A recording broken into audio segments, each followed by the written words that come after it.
Oi pessoal, bem-vindos a mais um podcast da Rafus Press, Biblioteca Submersa. E dessa vez nós vamos tratar, essa é a série final do ano, né? Pretendo fazer 3 vídeos entre essa semana e a próxima, e aí dar uma pequena pausa de um mês, mais ou menos, na produção de vídeos, para terminar uma série de coisas que ainda deixei do ano passado, e claro, trabalhar nos projetos do ano que vem, né? O episódio de hoje vai ser sobre um tema muito interessante que me veio à mente assim por uma postagem no grupo Resficta, né? Que é o tema das bibliotecas, né? A biblioteca ela tem um papel primordial na minha existência em vários sentidos. Quando eu vim para São Paulo estudar, né? Eu estudei na Faculdade de Letras da Universidade de São Paulo. E na época as bibliotecas eram divididas, letras, história e filosofia, 3 edifícios diferentes, 3 bibliotecas diferentes. E esse lugar era uma espécie de refúgio, né? Não era só um lugar incrível, né, que você encontrava livros interessantes. Era uma espécie de refúgio, eu costumava dormir lá nessas bibliotecas e descansar a mente até, né? E isso era curioso. Então, para mim, a biblioteca não é só uma imagem do paraíso, como dizia Borges, mas uma espécie de refúgio mesmo. E juntamente com isso, nessa mesma época, no início, né, da minha graduação, eu descobri a biblioteca do Museu Lazar Segall, isso nos anos 90. Essa biblioteca, que eu saiba, faz muito tempo que eu não visito o Museu Lazar Segall, muito tempo mesmo, acho que mais de 8 anos, 10 anos, mas que eu saiba, essa biblioteca nem existe mais, né? Ela foi extinta, desfeita, né? Essa biblioteca ficava dentro do edifício do Museu Lazar Segall. Era um espaço pequeno, um recinto pequeno, com alguns livros, alguns periódicos, mas eram livros e periódicos extremamente, assim, muito bons, muito bem escolhidos. Descobri muita coisa incrível nesse local. Era um momento em que o Museu Lazar Segall era um centro, assim, de, digamos assim, uma usina, né, turbinando ali a cultura. Você tinha vários cursos, fotografia, gravura, não é? E, enfim, cursos, né, no caso, como o museu era na residência do próprio Lazar Segall, então esses cursos eram em partes, né, até mesmo do que o próprio pintor e artista trabalhavam, que é o caso do museu da ateliê de gravura e de calcografia, na verdade. Tinha de calcografia e de xilogravura, acho, e também, enfim, tinha mais um, e de fotografia. Então foi incrível esse momento, né? E a biblioteca do Museu Lazar Segall era espetacular, assim, que pese ser pequena. Então, desde o início da minha, digamos assim, jornada em São Paulo, as bibliotecas têm um papel importantíssimo, que é a jornada intelectual. E hoje eu vou falar de 2 materiais que tratam da biblioteca, talvez mais famosa de todas, que é a Biblioteca de Alexandria, né? A Biblioteca de Desaparecida. São 2 livros, um deles é um pouco difícil de achar, né? Mas o outro, eu nem tenho aqui, eu tenho só uma xerox, uma reprodução, um xerox, que eu consegui na época da minha graduação. Mas o segundo é a Biblioteca Desaparecida, de Luciano Cânfora. Ele é até fácil de encontrar. Não é um livro sebo, é tranquilo, foi lançado pela Companhia das Letras no Brasil. E, enfim, a Biblioteca de Alexandria, ela tem uma história muito peculiar, né? O outro texto é o texto de Alfonso Reyes, das Obras Completas, volume 20, que tem 28 volumes, acho, lançado pelo Fundo de Cultura Econômica. O Alfonso Reyes é um desses tipos de intelectuais latino-americanos que fazem troça daquela ideia lançada pelo reacionária, né? Uma ideia reacionária lançada pelo Nelson Rodrigues de que haveria uma espécie de complexo de vira-lata, né, latino-americano só na cabeça de reacionários que tem os Estados Unidos ou Europa como modelo supremo. O Alfonso Reyes era um intelectual eruditíssimo, não é mexicano até, digamos assim, a essência. Escreveu uma obra vastíssima que vai de reflexões filológicas até análises da antiguidade greco-romana muito profundas, muito sistemáticas. E sem nenhum medo de que isso fosse considerado viralatismo. Isso, como eu falei, é uma coisa reacionária que acabou ficando no Brasil e isso nos marca. É muito engraçado, né? Outros países da América Latina não se importam com isso, né? Os escritores intelectuais aqui, isso parece muito importante, né? E então ele tem esse texto Libros Libreros en la Antigüedad, do volume 20, como eu disse, e é uma espécie mais ou menos de resenha de um livro chamado The World of Books in Classical Antiquity, de H.L. Pinner, né? Enfim, esses dois livros eles apresentam então, né, o tanto Biblioteca Desaparecida quanto Livros e Libreros em Antiguidade, eles falam um pouco, como diz o Reis, do óbvio, né, que não parecia alvo de algo a se dizer, alguma coisa na Antiguidade. Né, os dois eles se aproximam da Antiguidade, esses dois textos com muito refinamento. Eles tentam, de certa forma, reproduzir ou recuperar a Antiguidade, não numa essência que nós não conseguimos, digamos assim, ter nem ideia, porque não é nosso mundo, mas eles tentam se aproximar daquilo que nos restou da Antiguidade, que é os documentos. Então eles tentam ter não exatamente uma fidelidade, mas um respeito ao documento, a maneira como ele é imaginada, pensada a história no passado, sem, por outro lado, propor algumas ideias interessantes, mais até no caso do Cânfora. No caso do Reis é mais uma apresentação mesmo, mas uma apresentação muito bem feita. Então, o que era a Biblioteca de Alexandria? Era, na verdade, um templo egípcio, onde dos Ptolomeus, né, quando justamente os gregos, né, se transformaram em imperadores egípcios e transferiram, né, a capital para Alexandria, e nessa transferência criaram uma série de, enfim, monumentos, dos quais pouco restou hoje, mas um desses monumentos, que era o Templo de Serapis, continha a biblioteca. E aqui é um ponto importante, que os dois textos, tanto o Cânfora quanto o Canfora, não sei como é que se fala o nome desse cidadão italiano, acho que deve ser Canfora, quanto o Reis sublinham, não é? Que é o seguinte, a ideia de biblioteca era muito diferente. As bibliotecas, as coleções de arte, do que quer que fosse, não eram públicas, elas eram particulares.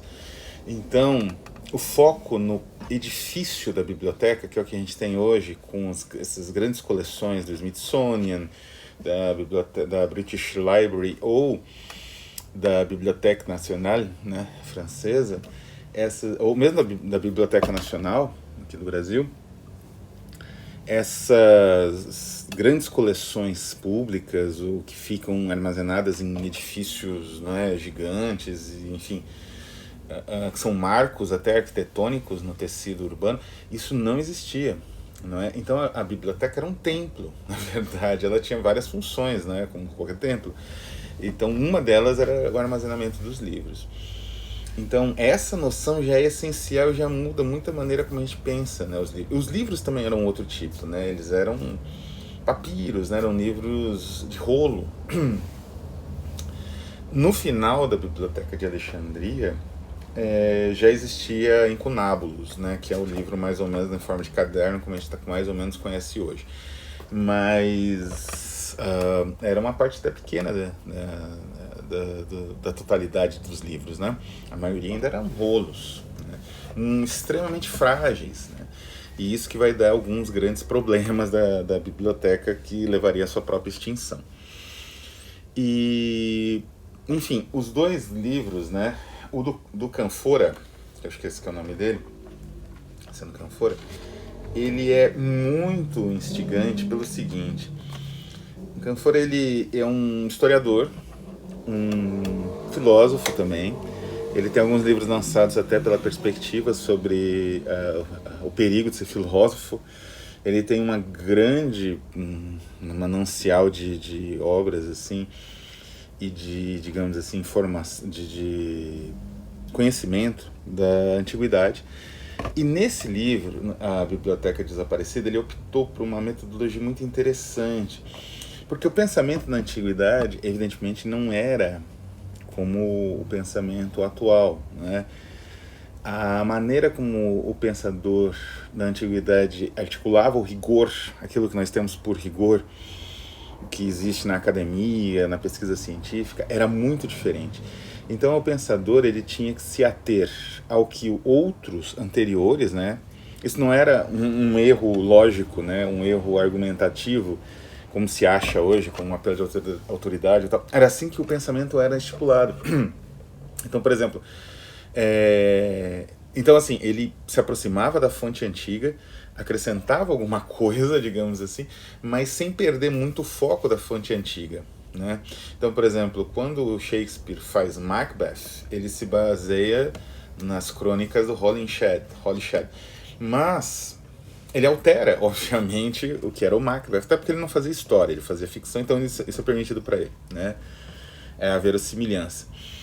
Mas, de certa forma, a essência é aquela, um imperador, um rei escocês, né? Que viveu de tal época a tal época, que isso é mais ou menos evocado na peça, e teve um governo não relativamente pacífico, mas com uma outra turbulência, que é mais ou menos também o que acontece, não é? Então o Canfora ele vai seguir exatamente essa proposta. Então o texto em si das peripécias da biblioteca, porque um ponto interessante no Canfora é a ideia das obras de Aristóteles, né? Para onde as obras de Aristóteles iriam? Porque assim, existia na antiguidade uma disputa de bibliotecas, né? Reis e grandes senhores, né, de terra, eles disputavam para ver qual coleção seria a coleção mais completa, vamos dizer assim, né? Era uma disputa íntima deles, como eu falei, esses livros não eram para a vista de todos, né? E, por exemplo, entre as grandes disputas entre dessas bibliotecas antigas, existia a de Pérgamo, a disputa, né, entre a de Pérgamo e a de Alexandria mesmo. E um dos pontos dessa disputa era justamente os livros do Aristóteles. Não é digamos assim, a biblioteca aristotélica, não é que fim ela teria, para onde ela foi. A preservação desses livros aristotélicos foi essencial, pelo menos para, sei lá, 3 culturas diferentes. Os romanos, isso foi importantíssimo, para os cristãos e mesmo para os islâmicos, né? Então a busca desses livros, desse material aristotélico nessas bibliotecas grandes do passado era essencial, né? Isso que meio que alimentou por muito tempo uma disputa entre elas, né? E isso fez com que crescessem os acervos, porque assim, o acervo era difícil de produção, então o que acontecia? Bibliotecas como Alexandria ou Pérgamo, elas sequestravam o acervo. Então se você passava, você tinha alguns livros, eles sequestravam, peraí, é do rei agora, tá? Né? Deixa eu ver se tem alguma coisa. Às vezes copiava, às vezes não, né? Às vezes copiava e devolvia para o dono, às vezes não, sequestrava e tchau. Um pouco em parte em busca dessas grandes santo grau, né, do passado, da bibliofilia do passado, como era o caso das obras do Aristóteles, as originais integrais, né? Isso foi tão importante que um outro bibliófilo contemporâneo, Humberto Eco, vai relembrar disso no Nome da Rosa, por justamente buscar existir, né, em Nome da Rosa, a trama gira em torno de um livro proibido ou de um livro perdido, ou os dois, de Aristóteles, né? Então,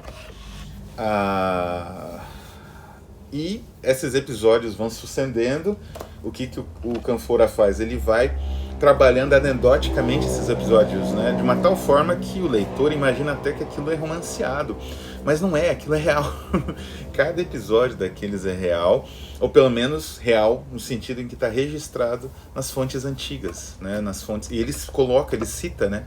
Tem um longo capítulo de notas com todas as fontes usadas, para justamente você ter uma ideia de onde foi retirado cada movimento, cada, né, concepção, cada ampliação da biblioteca original de Alexandria conforme foram passando os anos.